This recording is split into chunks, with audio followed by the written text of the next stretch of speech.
Are drones really worth it?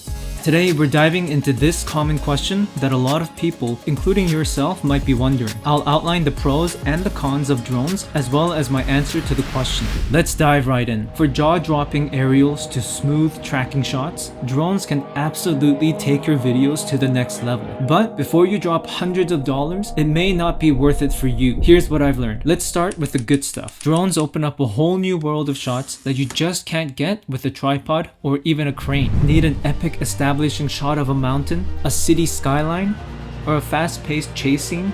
A drone's your best friend. Before drones, filmmakers had to rent helicopters, which was insanely expensive and complicated. Now you can capture cinematic angles on a budget. But like any tool, drones come with a few challenges. Depending on where you live, you might need to get a license, register your drone, and follow strict rules to fly legally and safely. That means extra time, research, and sometimes extra costs on top of the drone itself. Plus, there's always the risk of crashing, especially when you're still learning. Sure, there are affordable beginner models, but if you want high quality footage, you'll likely need to invest more. Here's the good news. You can definitely get beautiful shots with just a camera and a tripod. And those tools are often more accessible when you're just starting out as a videographer or a content creator. So are drones worth it? If you've got the budget and the patience to learn the ropes, they can definitely elevate your filmmaking and unlock creative possibilities, but they are not essential. Story and content always come first. Think of a drone as a powerful tool in your filmmaking toolbox. If you're just starting out, don't stress about having one. Focus on developing your skills and mastering the tools you already have. When you're ready to add that shiny new tool, go for it. By then, drones will be even better and maybe cheaper too. If you have any questions or want me to cover more drone tips and tricks, drop a comment below. And if you found this video helpful, consider liking and subscribing so you don't miss out on future content.